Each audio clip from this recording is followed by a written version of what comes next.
Hi everyone.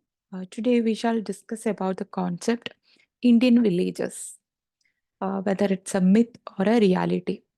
We are discussing this topic under the course Sociology of Rural Life in India, which actually discusses different aspects of the structural, functional, and systemic aspects of Indian social life, and especially how the processes like globalization and other, macro level processes are actually impacting Indian social life, Indian rural life especially.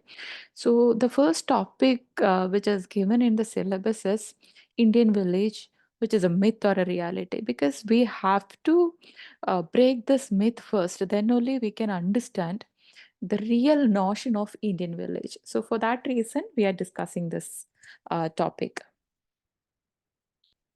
When we talk about Indian villages, one thing that we should keep in mind that, from history onwards, ancient history onwards, we can see that Indian villages were portrayed in a, linear way. Indian villages have long been romanticized as the heart and soul of the nation, embodying its cultural diversity and traditions. Uh, there is an iconic statement by Mahatma Gandhi, which is India lives in its villages. Actually, it encapsulates the essence of a nation's deeply rooted, um, you know, essence. The entire idea of Indian villages rooted in Indian rural landscape.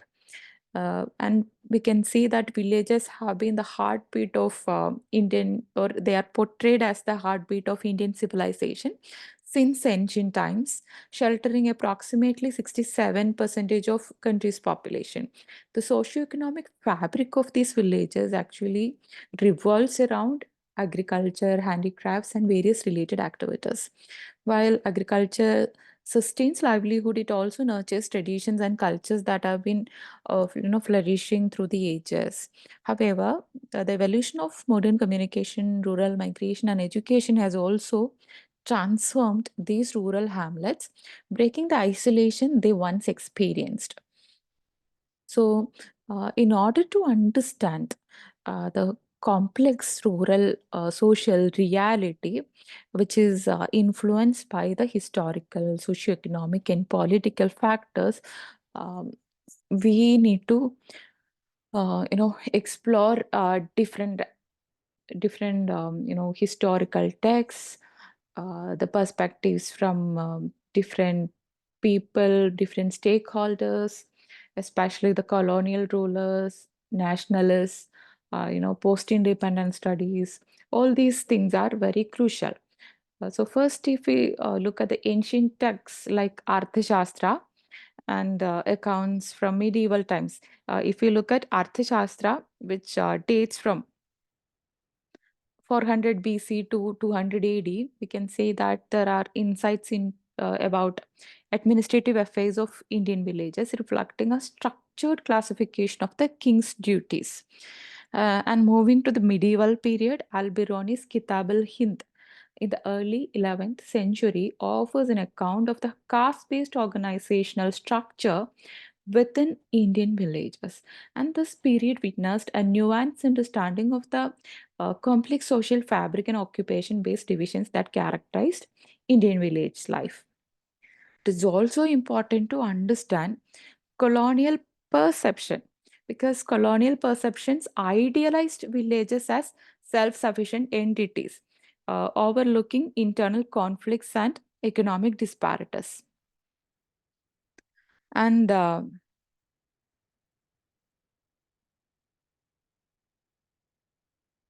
yeah, uh, we will come to colonial perceptions and realities. During British colonial rule, the administrators viewed India as largely an area or a country centered around the concept of the village. Influential figures like James Mill, Charles Metcalfe played a pivotal role in shaping the perception of Indian villages, especially Metcalfe in 1810 famously described Indian village communities as little republics, self-sufficient and almost independent of external influences. And this perspective, echoed by Thomas Monroe's concept of mini republics, gained widespread acceptance and became the dominant representation of India in the colonial discourse. And the colonial narrative depicted Indian villages as self-sufficient entities with communal land ownership functioning through the caste system's division of labor. And this portrayal attributed to the village the attributes of timeless continuity, simplicity, and social harmony.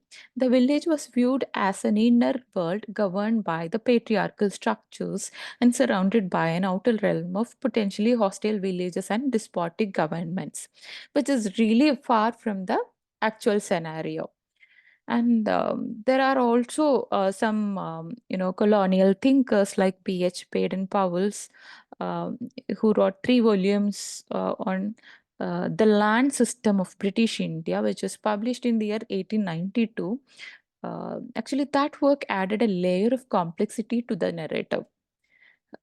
Despite research studies by figures like Henry Main and Baden Powell that actually explored the village level conflicts and regional variations, the predominant focus remained fixed on the idealized notion of harmony and wholeness. And this limited perspective diverted attention from internal politics, inequality, wealth distribution patterns, and divisive elements within villages. As the 19th century progressed, the simplistic understand of village life began to unfold. Then the emergent problems like um, famine, riots, land alienation, and violence in the rural economy challenged the colonial masters' perception of the village India. And these issues disrupted the romanticized notion of the self-sufficient and very harmonious Indian village, forcing a re-evaluation of the complex social and economic dynamics at play within these communities. Another, most crucial perspective is from the part of the nationalists or the thinkers who were involved with the nationalist movements. For that, we have to understand the perspective of definitely Gandhi. For that, I have selected Gandhi and Ambedkar, who has quite contradictory perspectives. So, Indian nationalists, including Gandhi, especially Gandhi's vision of Gram Swaraj, envisioned self-sufficient villages capable of autonomous governance. Despite Gandhi's cautious approach, acknowledging the flaws in the decaying village of British India, he celebrated the assumed simplicity and authenticity of village life. We can say that Gandhi was romanticizing villages. He never he couldn't see the hardships that Dalits were facing, or the hierarchy and exploitation that was inherent in Indian social structure. These were completely neglected. So, for that reason, we have to understand the perspective of thinkers like Ambedkar, who criticized villages for its, uh, you know, uh, for perpetuating caste-based inequalities and factionalism.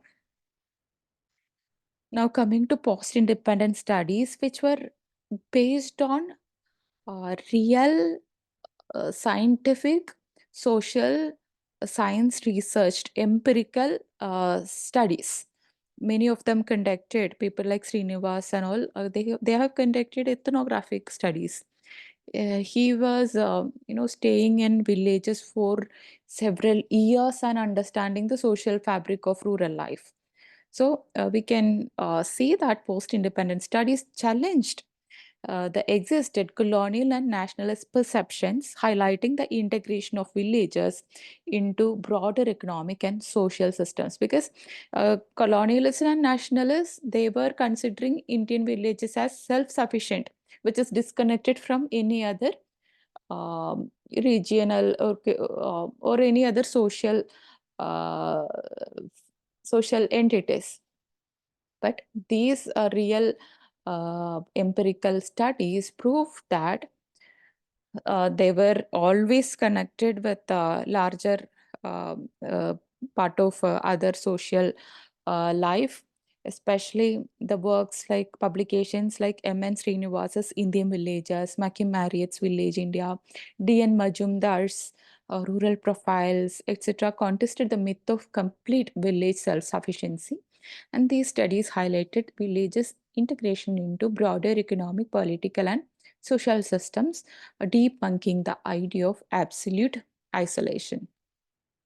So, now what is the reality of village life? The ultimate reality is that villages were always interconnected hubs. They were not isolated, they were always interconnected with economic ties to towns and regional trade influencing their dynamics. Hierarchical structures within villages and interactions with the higher political authorities showcased nuanced power dynamics. Now, what is the myth and what is the reality? That's why I've given this title Village Realities versus Illusion. Despite perceptions of isolation, Indian villages were always part of a larger interconnected network contributing to broader economic, political, and social system. And we can, undoubtedly say that the illusion of self-sufficiency, which is stemmed from a selective historical lens, uh, was a myth. Ultimately, it was a myth. So, with that, I would like to end this discussion. Thank you.